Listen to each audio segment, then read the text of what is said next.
তুফান ঝড় তুফান আটকানো যায় না, তেমনি শেখ হাসিনার আগমন আটকানো যাবে না। শেখ হাসিনা যেদিন ডিক্লেয়ার দেবে যে আমি শেখ হাসিনা বঙ্গবন্ধুর কন্যা, আমি শেখ হাসিনা আপনাদের প্রধানমন্ত্রী, আপনাদের শেখ হাসিনা আমি বাংলাদেশে আসতেছি, দেখতে পারবেন এরা পালিয়ে চলে যাবে। শেখ হাসিনা নির্দেশ দিতে হবে না, আগামীকালই বাংলাদেশের জনগণ নেমে পড়বে মাঠে।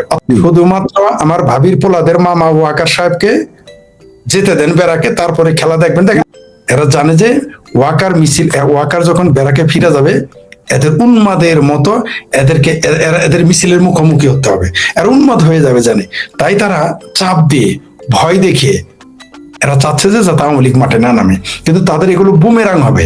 তারা যদি মনে করে যে আওয়ামী লীগকে ভয় দেখালে ডর দেখালে চুপ থাকবে, যেটা আমেরিকা পারে নাই, চায়না পারে নাই, পাকিস্তানে 93,000 সৈন্য পারে নাই, কতই না চেষ্টা করা হয়েছে। বঙ্গবন্ধু নৃশংস হত্যাকাণ্ডের পরে তার পরিবারের মানুষজন হত্যা করার পরে কত চেষ্টাই না করেছে, কত রকম না চেষ্টা করেছে, পেরেছে তারা, পারেনি, ভবিষ্যতেও পারবে না। জননেত্রী শেখ হাসিনা তিনি সরকারের ক্ষমতা নিয়ে প্রবেশ করবেন প্রধানমন্ত্রী হিসেবে, কারণ বাংলাদেশের জনগণ মুখিয়ে আছে শেখ হাসিনা যখন বাংলাদেশে আসবেন এত ঐতিহাসিক এত বড় জনস্রোত হবে যে, গণজমায়েত হবে যে সেটা পৃথিবীর সকল রেকর্ড ভেঙে ফেলবে।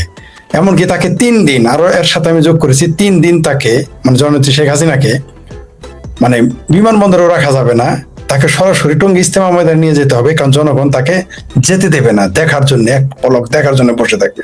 আর আপনি যেটা বলেন উত্তরা বা গাজীপুর বা নারায়ণগঞ্জ আটকাবে, আপনি কি কখনো ভূমিকম্প আটকাইতে পারবেন?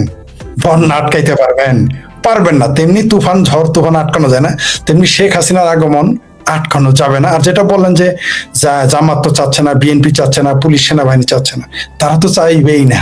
তারা কেন চাইবে? আর তাদের কথাতে তো আর জননেত্রী শেখ হাসিনার আগমন থেমে থাকবে না।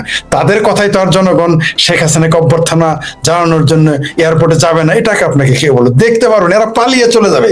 শেখ হাসিনা যেদিন ডিক্লেয়ার দেবে যে আমি শেখ হাসিনা বঙ্গবন্ধুর কন্যা, আমি শেখ হাসিনা আপনাদের প্রধানমন্ত্রী, আপনাদের শেখ হাসিনা আমি বাংলাদেশে আসতেছি, কল্পনাই করতে পারবেন না। সব বেড়াকে চলে যাবে চুপচাপ, একটু শব্দটি করবে না। কিন্তু তিনি কবে আসবেন সেটা প্রশ্ন। তবে আমার ধারণা তিনি আসবেন, কারণ তিনি দেশকে ভালোবাসেন, তার চাওয়ার পাওয়ার তো আর কিছু নাই। আমি বারবার বলে এসেছি, বাংলাদেশ আওয়ামী লীগ হচ্ছে জনতার তৈরি করা, জনতার দৈত্য। আপনি তাকে কখনো বোতলে বন্দি করতে পারবেন না, সেই সুযোগ নেই। আইয়ুব খান পারে নাই, টিক্কা খান পারে নাই, 93,000 সেনাবাহিনী পাকিস্তানের পারে নাই, রাজাকার আল বদর আল শামস, জামাত ইসলাম, নিজাম ইসলাম, মুসলিম লীগ, তারপর সরসিনার পীর, এরা পারে নাই ঠেকাইতে। 2টা পরাশক্তি তাদের ঠেকাইতে পারেনি আওয়ামী লীগকে। তাহলে সেই আওয়ামী লীগকে ওই কে নিষিদ্ধ করলো, কে করলো না, এসব বলে কোনো কিছু করতে পারবে না। পুলিশ তো দূরের কথা, সেনাবাহিনীতে আপনি ঠেকাইতে পারতেছেন না। ওয়াকার সাহেব কি বেড়াকে ফিরে গেছে? যায় নাই। আমার ভাবির পোলাদের মামা গেছে কি ফিরে যায় নাই? তার মানে কি পুলিশ ঠেকাইতে পারতেছে না বাংলাদেশ? আপনি কি মনে করেন আমি কর্মীদের আমি জিজ্ঞেস করি, বিশেষ করে আমার জামালপুর জেলা বা বৃহত্তর ময়মনসিংহ আমার যোগাযোগ একটু বেশি, গোপালগঞ্জে বা অন্য জায়গায় হয়তো একটু কম, কিন্তু কথা বলি তো বরিশাল তো রেল লাইন নাই, তো সঙ্গতের কারণে আমার রেল লাইনে আলাপ করতে হয়, কারণ আমাদের আন্দোলন মানেই আগে রেল লাইন খোলো, সেটা জাতীয় পার্টির আমল হোক, এরশাদের আমল হোক, বিএনপির আমল হোক, আওয়ামী লীগের আমল হোক। তারা আমাকে কি বলেছে জানেন? বলেছে যে আমরা শুধু একটা নির্দেশ পাওয়া মাত্রই জয়দুপুর থেকে শুরু করব, বুঝলেন? মানে এই যে বলছে যে গাজীপুর থেকে শুরু করব, আমাদের সেই গাজীপুর, তারপর আপনার ময়মনসিংহ, ত্রিশাল, গফরগাঁও, নান্দিনা, নরুন্দি, পিয়ারপুর, সরিষাবাড়ি, জামালপুর, লাস্ট হলো জগন্নাথগঞ্জ ঘাট, যমুনা নদীর পারে, রেল লাইন থাকবে না। এবং তারা বলছে এইবারে আমার জুনিয়র তারা অনেক বলছে যে আপনাদের সময় যে বলতেন এর সাথে আমার রেল লাইন খুলে ফেলতো, এইবার কিন্তু কত রেল লাইন খুলবে আপনার কল্পনাও করতে পারবেন না। আমার বলো এত লোক কোথায় বাবা? বলে আমরা না, তো জনগণই তুলবে, মানে ছাত্রলীগ না, যুবলীগ, বলছে জনগণই তুললে ফেলবে। আজকেও একজনের সাথে কথা হইলো, সে শুনলে হাসবেন, অনেকে আমাকে তখন অনেক ক্ষমতাবান মনে করে, সে কিন্তু বিএনপি পন্থী, আমার কাছে চাকরি চাইছে। আমি বললাম আমি তোমার চাকরি দিব, তোমার দল ক্ষমতায়, তো তোমরা এত না ভালো আছো? ভাই ভাতে মরতাছি, ভাতে, এটা বিএনপি পন্থী একজন লোকের কথা, যে ভাতে মরতাছে। তো তাহলে ওই যে ছেলেটা বলেছে যে তরুণটা, যে জনগণ আমাদের সাথে থাকবে, তা আওয়ামী লীগের শক্তি তো জনগণ, কারণ এখন সেনাবাহিনী তার পক্ষে নাই, আর পুলিশ তো নিজেই অসহায়। পুলিশ তো আমাদের এই বক্তব্যগুলো শুনতেও পারে না, চাকরি চলে যাবে, জেলে পাঠাবে, আওয়ামী লীগের দোষর বলে মারবে, পিটাবে। আপনি দেখেছেন 600 গাড়ি পুড়ে দিয়েছে, 600 গাড়ি। এবং দেখেন সেই জঙ্গিদের আবার তারা মুক্তি দিয়েছে, যারা তাদের মেরেছে, পুড়েছে, জ্বালিয়েছে, তারা আবার প্রকাশ্য বলে এগুলো। পৃথিবীতে বাংলাদেশে একমাত্র দেখলাম জুলাই সন্ত্রাসী যারা আবার স্বীকার করে সিনা থাপড়িয়ে বলে এটা তারা করেছে। তো আপনি যেটা বললেন যে মিছিল এটা কমবে কিনা, কমবে না, মিছিল আরো বাড়বে। সবে মাত্র 2জন ব্যক্তি বলেছে, একটা হলো বাহার ভাই। বাহার ভাইয়ের অনেক বিতর্ক থাকতে পারে, সেটা আলাদা প্রসঙ্গ। অনেকে আবার বাহার ভাইয়ের নাম নিলাম এর জন্য পরে উনি তো বিতর্কিত। কিন্তু বাহার ভাই দাড়িটাও দেখবেন এখন কালো করেছে, আর তিনি কিন্তু একটা স্পষ্ট বার্তা দিয়েছেন যে আজকে থেকে আমার নেতা কর্মীদের কেউ কিছু করলে সেটা তোমরা মনে মনে হিসাব রাখবা, এটা কিন্তু তিনি বলেছেন।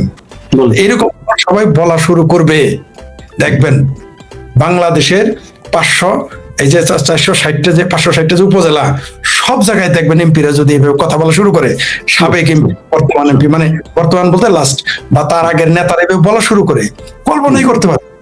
2টা কারণে আওয়ামী লীগের মিছিল আস্তে আস্তে বড় হবে। কেন জানেন? প্রথমত এরা বঙ্গবন্ধুর সৈনিক, শেখ হাসিনার সৈনিক, আওয়ামী লীগ করে, ছাত্রলীগ করে, যুবলীগ করে। আর একটা কারণ কি জানেন? দেয়ালে তো পিঠ থেকে গেছে, আর বসে কোথায়? দেয়ালে পিঠ। আওয়ামী লীগ আমি বলেছি তো, আওয়ামী লীগ কিন্তু বিপ্লবী দল না। আওয়ামী লীগের যে রাজনৈতিক দর্শন, তারা না আন্ডারগ্রাউন্ড পার্টি করবে, তারা প্রকাশ্য দল। নিষিদ্ধ করেছে এতদিনে, তারা তো প্রকাশ্য দল। তাদের গণতান্ত্রিক ব্যবস্থায় তারা আসতে চায়, নির্বাচন চায়। আওয়ামী লীগ হচ্ছে একটা নির্বাচনমুখী দল। আওয়ামী লীগ যদি জানে ফেল করবো, তারপরে ইলেকশনে যাবে, তারা বাদ দিবে না ইলেকশন, বিএনপির মতো। কিন্তু এই আওয়ামী লীগকে ধাক্কাইতে ধাক্কাইতে তারা বিপ্লবী দলে পরিণত করতে, সুতরাং মিছিল তো বড় হবেই এবং হওয়ারই কথা। এই এই এরা যতই ছাপা মারুক, যতই প্রগতিশীলতার পোশাকে থাকুক, এরা আসলে মুক্তিযুদ্ধ বিরোধী ভেতরে ভেতরে। এরা ভেতরে ভেতরে বঙ্গবন্ধু বিরোধী, ভেতরে ভেতরে জয় বাংলা বিরোধী, ভেতরে ভেতরে শেখ হাসিনা বিরোধী, আওয়ামী লীগ। আমি বলেছি তো, সিংহবামদের 3 কাম: আওয়ামী লীগ, বঙ্গবন্ধু এবং ভারতের বদনাম করা। এদের কোনো কাজ নাই। এরা কিন্তু মৌলবী না, এরা কিন্তু বলে নাই কখনো যে পাকিস্তানকে তারা ভালোবাসে, তারা বিরোধিতা করে। এই মানবাধিকার কর্মী এখন আনু মোহাম্মদ কোথায়, যাকে আমি নাম দিয়েছি কমরেড আনু বিহারী, তিনি বিহারীদের মানবাধিকারের জন্য তিনি সিম্পোজিয়াম করেছেন, আমরা দেখেছি। সেই দিন থেকে তার নাম আমি দিয়েছি কমরেড আনু বিহারী। তিনি কিন্তু আমার পূজনীয় ছিলেন, কারণ তার অনেক বই, অনেক লেখা পড়ে আমি প্রগ্রেসিভ হয়েছি, কোনো সন্দেহ নেই এতে। এই যে ফ্রড মাজাহার, এই যে আরেক চিঙ্কুবাম, তিনি বলেছেন যে আওয়ামী লীগ, তখন আওয়ামী লীগ ক্ষমতায়, তিনি বলেছেন যে জামাতের সমালোচনা করে ফ্যাসিজম। কখন বলেছেন? যখন আওয়ামী লীগ ক্ষমতায়। আর এখন বাংলাদেশের সবচেয়ে বড় দলটি নিষিদ্ধ, সবচেয়ে বড় ছাত্র সংগঠনটি নিষিদ্ধ। এখন তার কাছে মনে হয় না যে এটা গণতন্ত্রের খেলাফ। তো এই বুদ্ধিজীবীদের আগে আমার না বুদ্ধিজীবীদের প্রতি যে সম্মান ছিল, আপনি বিশ্বাস করেন 2024-এর 5ই আগস্টের আগের দিন পর্যন্ত বাংলাদেশের বুদ্ধিজীবী ছিল আমার কাছে ফেরেশতার মতো, দেবতা আতুল্য। এরা যে দলেরই হোক, যে মতেরই হোক। আর রাজনীতিবিদেরা ছিল আমার কাছে পৃথিবীর সবচেয়ে নিকৃষ্ট প্রাণী, যারা সর্বনিম্ন হলো গমসুর, উপরে হলো দুর্নীতিবাজ। কিন্তু 5ই আগস্টের পরে দেখলাম এরা ছিল, এই বুদ্ধিজীবীরা হলো সুযোগের অভাবে সৎ। আসলে এরা বড় বদমাইশ। এই মানবাধিকার এখন আর 17 বছর কত মাস যেন তার বয়স ছিল, সবাই প্রতিবাদ করে উঠছিল, জেলে উঠেছিল একেবারে। আমাদের পক্ষের অনেক লোক ছিল, মানে আমাদের মতে অনেকেও এরকম ছিল বুদ্ধিজীবী। 17 বছর, হ্যাঁ আন্ডার এজকে গ্রেপ্তার করলো। এখন তারা মুখে টু শব্দটি নেই। কারণ কি? কারণ এদের যত চেতনা জাগে, এদের যত জজবা জাগে যখন আওয়ামী লীগ ক্ষমতায় থাকে। যেমন ধরেন মুসলমান প্রেম, ইসলাম প্রেমের জজবা এদের জেগে উঠেছিল যখন আওয়ামী লীগ ক্ষমতায় ছিল, রোহিঙ্গাদের পাঠিয়ে দিয়েছিল। কিন্তু এখন কিন্তু 1 কোটি মুসলিম অনুপ্রবেশকারীকে ভারত পাঠাতে চায়, এখন জজবা তাদের জাগে না। 17 বছর 7 মাস বয়সী শিবিরের জঙ্গিদের যদি গ্রেপ্তার করে, এমনকি বাধ্য হয়েছে সরকার তাকে ছেড়ে দিতে, বাধ্য হয়েছে। আর এখন 8 বছর, 10 বছর, 12 বছরের ধরলে গ্রেপ্তার করলে কারো মানবাধিকার জাগে না, কারো শিশু অধিকার জাগে না। অথচ তারা কুত্তার অধিকারের জন্য লাফালাফি করার লোক আমরা দেখেছি। কিন্তু এখন আমরা কোনো মানুষের জন্য, ওই যে আপনার কুকুরকে খেয়ে ফেলেছে মাজার প্রাঙ্গণে, তার জন্য আমিও প্রতিবাদ করেছি, প্রতিবাদ করা উচিত। কিন্তু মানুষের বেলায় তাদের মানবাধিকার এখন জাগতেছে না। জেলখানা আমরা দেখেছি যে আকরাম, আপনার মনে থাকার কথা, কি যেন আকরাম নাম, কমিশনার, কাউন্সিলর, তার সে ছিল হইলো ইয়াবা ডিলার। তার ক্রস বাংলাদেশের সব মানবাধিকার কর্মীর কলিজা ফেটে গিয়েছিল, ফেফড়া গুর্দা সব ফেটে গিয়েছিল। কিন্তু এখন যে এই যে ছাত্রলীগ করার দায় বাপকে মেরে ফেলে, আওয়ামী লীগ করার দায় বাচ্চাকে মেরে ফেলে, আওয়ামী লীগ করার জন্য 1 বছর ধর্ষণ করতে থাকে তার বউকে, এখন কারো মানবাধিকার জাগে না। সব মানবাধিকার, সব গণতান্ত্রিক অধিকার, সব সাংবিধানিক অধিকার, ভোটের অধিকার কেবল দরকার যখন আওয়ামী লীগ ক্ষমতায় থাকে। এছাড়া এদের দরকার নেই। এই দেশের সুশীলরা হচ্ছে, আমরা তো মোল্লারা, এরা অনেকে বুঝে না বা তাদের মগজ ধোলাই করে, তাদের বিষয় আলাদা, কারণ তারা পশ্চাৎপদ চিন্তা চেতনায় থাকে, কিন্তু এই বুদ্ধিজীবীরা এরা তো মাদ্রাসায় পড়ে না। এখন সলিমুল্লাহ খান কোথায়? এখন সলিমুল্লাহ খান খুঁজে পাওয়া যায় না, কমরেড আনু বিহারীকে খুঁজে পাওয়া যায় না, ভণ্ড দৃক শহীদুলকে খুঁজে পাওয়া যায় না, আরো যারা আছে, আরো যারা আওয়ামী লীগের সরাসরি সুবিধাভোগী ভোগী মানবাধিকার কর্মী গণতন্ত্রের ঠিকাদার একজনকে আর খুঁজে পাচ্ছি না। এটা আমাদের জাতির দুর্ভাগ্য। 5ই আগস্ট না আসলে আমরা এগুলো জানতে পারতাম না। সেই জন্য বলেছি, আমার কেন যেন মনে হয় 5ই আগস্ট এই জাতির জন্য সৌভাগ্য বয়ে আনবে, আওয়ামী লীগের জন্য সৌভাগ্য বয়ে আনবে, সাপে বড় হয়ে যাবে। তবে আমাদের মূল্যটা একটু বেশি দিতে হবে। আওয়ামী লীগকে সহ্য না করার পারার তাদের 2টা কারণ আছে। প্রথমত, এই বিএনপিটা জন্মই হয়েছে তো আওয়ামী লীগ বিরোধিতার জন্য। বিএনপির জন্মই হয়েছে জয় বাংলা স্লোগানের বিরোধিতা করার জন্য। ছাত্র দলের এক নেতাকে বলতে শুনলেন না? সে তো ধর্মের মতো বলতে পারে না যে জয় বাংলা স্লোগান দিলে কাফের হয়ে যাবে, এটা হিন্দুর স্লোগান বলতে পারে না। তাই সে কি বলেছে? জয় বাংলা তো ভারতের স্লোগান বলেছে না ছাত্র দলের নেতা। ঢাকা বিশ্ববিদ্যালয়ের ছাত্র যদি এইভাবে বক্তব্য দেয়, এর চেয়ে হাস্যকর মূর্খতা কি থাকতে পারে? জয় বাংলা স্লোগান ভারতের, মৌলবীরা বলে জয় বাংলা স্লোগান হিন্দুর। মানে যে যেভাবে বলতে পারে তারা বলে। তো এদের তো জন্মই হয়েছে বিরোধিতা করার জন্য।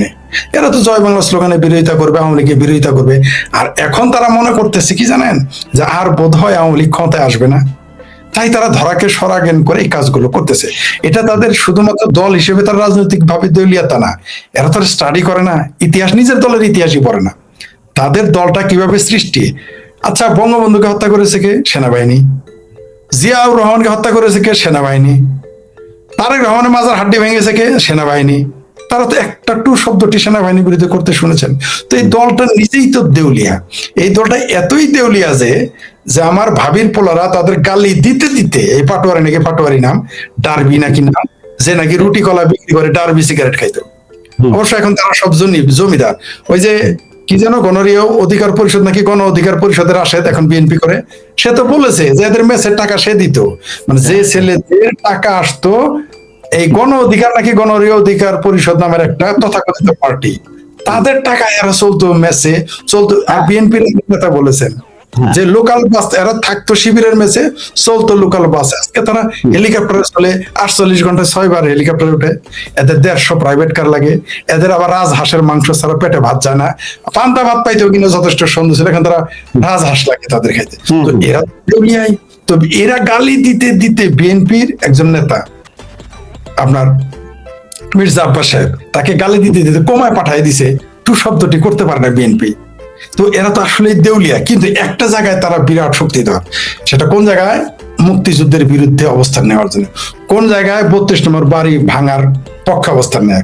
কোন জায়গায় 72 সংবিধানের সমালোচনা করে। আবার এই যে ইদানিং আবার ওই যে প্রথমে করতো ছাত্রলীগ, তারপরে হইলো কি গণ অধিকার পার্টি নাকি গণরীয় অধিকার পার্টি, তারপরে এখন বিএনপি করে, এখন বিএনপির মন্ত্রী। বিপিনুরার কথা বলতেছি। বিপিনুরা আজকে কি বলছে শুনছেন তো? আমরা তো আওয়ামী লীগকে নিষিদ্ধ করি নাই, বিএনপি তো আওয়ামী লীগকে নিষিদ্ধ করেন, ওটা তো ইউনুস করেছে। তো ইউনুস করেছে, তুমি তো আটকে রাখছো, তুমি ছেড়ে দাও। মানে বিষয়টা এরকম, আপনি একটা বাদ দিয়ে গেছেন, ওই বাদটাকে বললাম আমি তো বাদ দিনে আপনি দিয়েছেন, তো বাদটা খুলে দেখি তারপরে। মানে এই যে এরা যে কত বড় দেউলিয়া হলে, কত বড় দেউলিয়া হলে এরা নিজেদের এমপি কে গালি দিলে কিছু বলার সাহস পায় না, প্রধানমন্ত্রীকে কুলাঙ্গার বললে কথা বলার সাহস পায় না। আপনি জানেন যে 60 কোটি টাকার জাহাজ যেটাকে ভেঙে এখানে আমরা, আপনি জানেন যে এই যে ভাঙারির যে ব্যবসা, সোজা ভাষায় বলি, এই যে লোহা লক্করের যে ব্যবসা, কিন্তু সারা পৃথিবীতে দেখেন এখানে 60 কোটি টাকা এনেছে, এটা 120 কোটি টাকা বিক্রি করতো, সেখানে লেবার কাজ করতো, সেই জাহাজটাকে ফেরত দিয়ে দিল। টু শব্দটি করতে পারে নাই, টু শব্দটি করতে পারে নাই। তো এই সরকার তো দেউলিয়া। শুধু তারা ওইখানে দেউলিয়া না, রাজনৈতিক ভাবেও তারা দেউলিয়া। তার জন্য তো তারা রাজনৈতিক ভাবে মোকাবেলা না করতে পেরে তারা হয় যারা আওয়ামী লীগ করে তাদের স্ত্রীকে ধর্ষণ করে, অথবা 12 বছর 10 বছর 8 বছরের শিশুকে গ্রেপ্তার করে নিয়ে যায়। কারণ তাদের মুরুদ নাই আওয়ামী লীগের বিরুদ্ধে কিছু করার। আসলে ভয় পেয়ে বিএনপি জামাত এগুলো করতেছে, এটাও সত্য। পাশাপাশি আপনি যেটা বললেন, বিএনপি দেউলিয়া হয়ে গেছে। দেউলিয়া না হলে আপনি দেখবেন প্রধানমন্ত্রীর বডি ল্যাঙ্গুয়েজ দেখেছেন? আমাদের হাতে কিন্তু এখন কোনো ক্ষমতা নাই, না রাজনৈতিক ক্ষমতা, না কোনো মিডিয়া পাওয়ার, কিছুই আমাদের কাছে নাই। কিন্তু আমাদের বডি ল্যাঙ্গুয়েজ কিন্তু তারেক রহমানের চাইতে শক্ত, মজবুত। আপনি দেখেন অন্যান্য মানুষের, তার মার দিকে তাকান, তার মা অশিক্ষিত ছিল, গৃহিণী ছিল, অশিক্ষিত না সরি মানে কম শিক্ষিত ছিল, তার মা, কি তার মার বডি ল্যাঙ্গুয়েজ দেখেন আর তারেক রহমানের বডি ল্যাঙ্গুয়েজ দেখেন, দেখি কি বুঝি আমরা? দেউলিয়া, সে নিজেই তো দেউলিয়া, তো তার দল তো দেউলিয়া হবে।